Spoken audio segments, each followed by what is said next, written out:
This next story, I feel sort of extra sad about this only because we've been covering it from the beginning. Anti-vaccine, pro-Trump, right-wing radio host Phil Valentine, who had been in the hospital with COVID for some time now, has died. And we started to wonder if things were taking a turn for the worst some time ago because we were hearing from his family he's not exactly turning the corner.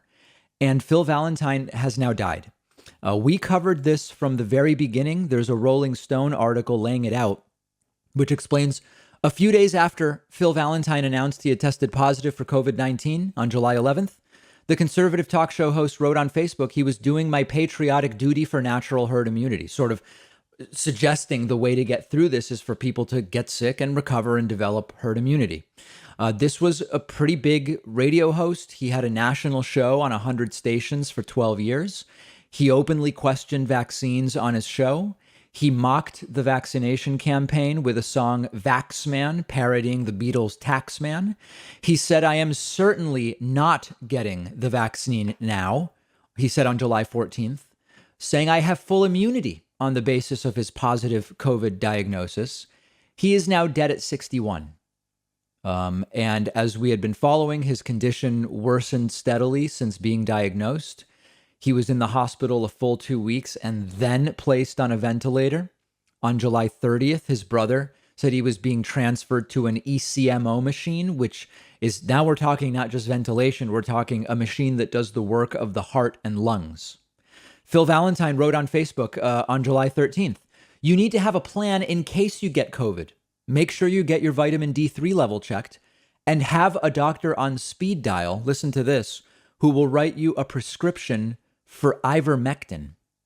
Ivermectin is a drug used to treat livestock, heifers, horses, mares, etc., for worms. And this is what some have been advocating for. You've seen it on Fox News, you've seen it elsewhere.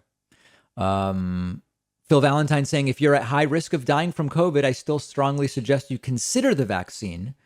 Just make sure you're prepared if you decide against the vaccine.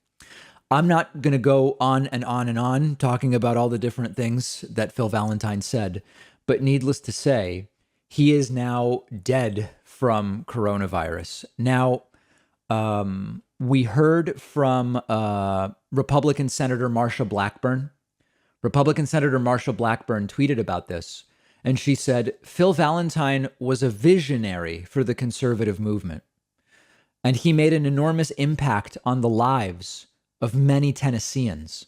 My deepest condolences and prayers are with Phil's wife, Susan, and his family. May they be comforted and surrounded by love during this difficult time. You know, I would really respect Senator Marsha Blackburn more, or at all, because my respect level for her is 0 right now. I would respect her if she used this as an opportunity to say, get vaccinated. This is really serious. Phil was 61 and, as far as we know, healthy, although I'm not totally sure. And he went out of his way for a while to say, no, horse dewormer instead of vaccines. And he's dead now.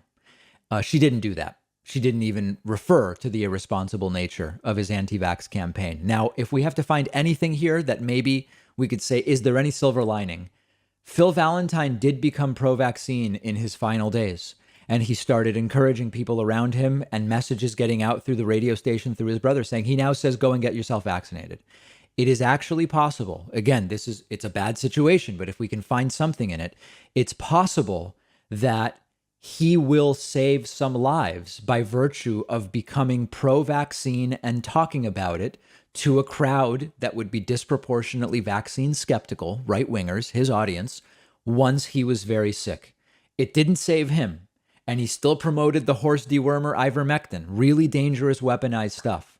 But maybe he will actually be responsible for some lives saved by virtue of the fact that he lost his own life, statistically, because he did not go and get himself vaccinated. Some people get vaccinated and die, but very few.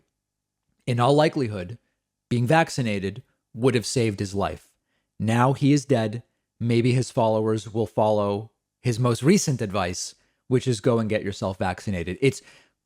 it's really reminiscent of the Jonestown, Jim Jones Temple stuff, like where he's talking about, follow him. And if I told you to drink cyanide laced Kool-Aid, would you? And eventually he gave the cyanide laced Kool-Aid. I mean, the ivermectin stuff is essentially that at this point. Will you, on my say so, do you trust me enough that you will take the heart dewormer, which you might have to get from a veterinarian, although there are some medical doctors that are actually making it easy for people to get. It's crazy what's going on. And a little bit later, we'll talk about what's happening in Mississippi. It's a dystopian COVID hellscape in Mississippi that is getting to or even surpassing what is happening in Florida. Mississippi and Alabama, increasingly the COVID hellholes of the United States. All of that coming up. Make sure to let me know your thoughts. You can find me on Twitter at @dpackman.